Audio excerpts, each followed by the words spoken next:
नमस्कार दोस्तों, आप देख रहे हैं अपना YouTube चैनल सृजन। दोस्तों, आज के इस वीडियो में आप जानने वाले हैं कि पाठ योजना कैसे बनाते हैं। अगर वीडियो पसंद आए तो वीडियो को लाइक और चैनल पर पहली बार आए हैं तो चैनल को सब्सक्राइब जरूर करें। दोस्तों, वीडियो को स्किप बिल्कुल भी मत कीजिए, नहीं तो समझ में नहीं आएगा। तो आइए बिना देरी किए हम शुरू करते हैं। पाठ योजना बनाने के लिए सबसे पहले विद्यालय का नाम लिखेंगे। इसके बाद छात्राध्यापक या छात्राध्यापिका का नाम लिखेंगे। इसके बाद हम लोग आवर्त बनाएंगे। आवर्त बनाने के लिए 6 कॉलम बनाएंगे। सबसे पहले लिखेंगे दिनांक, फिर कक्षा, फिर विषय, फिर उप विषय, फिर आवर्त, फिर अवधि। अवधि 35 से 40 मिनट भी कर सकते हैं। फिर प्रकरण लिखेंगे। प्रकरण में आज का हमारा टॉपिक है बाबर। उसके बाद हम लोग सामान्य उद्देश्य लिखेंगे। सामान्य उद्देश्य हमारा उप विषय से संबंधित होता है। जैसे कि हमारा उप विषय इतिहास है तो इतिहास से संबंधित हम लोग लिखेंगे 5 या 6 पॉइंट लिखेंगे। उसके बाद हम लोग विशिष्ट उद्देश्य बनाएंगे। विशिष्ट उद्देश्य में 3 हेडिंगें होती हैं, ज्ञानात्मक उद्देश्य, भावात्मक उद्देश्य, क्रियात्मक उद्देश्य। और हमारा विशिष्ट उद्देश्य हमारे प्रकरण से संबंधित होता है। उसके बाद सहायक सामग्री लिखेंगे। सहायक सामग्री में चौक, डस्टर, पॉइंटर, श्यामपट्ट इत्यादि। इसके बाद हम लोग पूर्व ज्ञान लिखेंगे। पूर्व ज्ञान लिखेंगे बच्चे बाबर के बारे में सामान्य जानकारी रखते हैं। इसके बाद हम लोग प्रस्तावना प्रश्न बनाएंगे और प्रस्तावना प्रश्न बनाने के लिए 3 कॉलम बनाएंगे। सबसे पहले क्रम संख्या, फिर छात्राध्यापक या छात्राध्यापिका क्रिया, फिर छात्र छात्रा अनुक्रिया। पहला प्रश्न हमारा है कि बच्चों, आगरा शहर की स्थापना कौन किया था? सिकंदर लोदी। सिकंदर लोदी के पश्चात लोदी वंश का अंतिम शासक कौन था? इब्राहिम लोदी। इब्राहिम लोदी को किसने पराजित किया था? बाबर। इसके बाद हम लोग उद्देश्य कथन कहेंगे कि बच्चों, आज हम लोग इतिहास उप विषय के अंतर्गत बाबर के विषय में अध्ययन अध्यापन का कार्य करेंगे। फिर हम लोग प्रस्तुतिकरण करेंगे।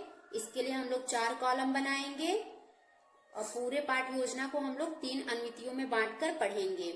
सबसे पहले शिक्षण बिंदु लिखेंगे, फिर छात्राध्यापक या छात्राध्यापिका क्रिया, फिर छात्र छात्रा अनुक्रिया, फिर शिक्षण विधि। उसके बाद हम लोग विकासात्मक प्रश्न लिखेंगे।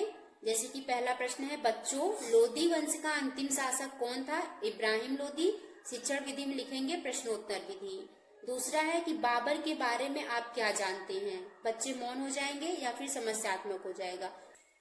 इसके बाद हम लोग व्याख्या करेंगे और शिक्षण बिंदु में लिखेंगे बाबर अपने युग के एशिया बादशाहों में सर्वाधिक ज्योतिमय था। बाबर के प्रारंभिक जीवन और उपलब्धियों पर प्रकाश डालें तो बाबर अनेक कठिनाइयों को पाकर भारत में मुगल वंश की नींव डाली। बाबर का जन्म 24 जनवरी 1483 ईस्वी को फरगना में हुआ था। बाबर के पिता मिर्जा उमर शेख फरगना के छोटे से राज्य के शासक थे।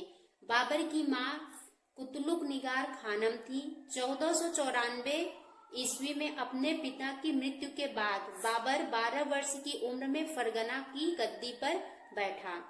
व्याख्या के बाद हम लोग बोध प्रश्न लिखेंगे। पहला बोध प्रश्न है कि बाबर का जन्म कहाँ पर हुआ था? फरगना में। बाबर के पिता का क्या नाम था? उमर शेख मिर्जा। और शिक्षण विधि में लिखेंगे प्रश्नोत्तर विधि। इसके बाद हम लोग विकासात्मक प्रश्न लिखेंगे। बाबर कितने वर्ष की उम्र में फरगना की गद्दी पर बैठा? 12 वर्ष की। भारत पर बाबर के प्रारंभिक आक्रमण के विषय में आप क्या जानते हैं? यहाँ पर समस्यात्मक हो जाएगा या फिर बच्चे मौन हो जाएंगे। उसके बाद हम लोग बाबर के प्रारंभिक आक्रमण के बारे में व्याख्या करेंगे। फिर हमारा उसके बाद बोध प्रश्न आ जाएगा। बोध प्रश्न में हमने पहला लिखा कि बाबर ने भीरा पर कब चढ़ाई किया? 1519 ईस्वी में। और शिक्षण विधि में लिखेंगे प्रश्नोत्तर विधि। बाबर ने अपना राजदूत किसके पास भेजा था? इब्राहिम लोदी के पास। हमारा तृतीय अनुमिति प्रारंभ होता है। इसमें हमने पहला प्रश्न लिखा कि बाबर के राजदूत को किसने रोका था? तो उत्तर है दौलत खां लोदी। और शिक्षण विधि में प्रश्नोत्तर विधि। फिर दूसरा है कि बाबर द्वारा लड़े गए प्रसिद्ध युद्ध के बारे में आप क्या जानते हैं? बच्चे मौन हो जाएंगे। उसके बाद हम लोग व्याख्या करेंगे।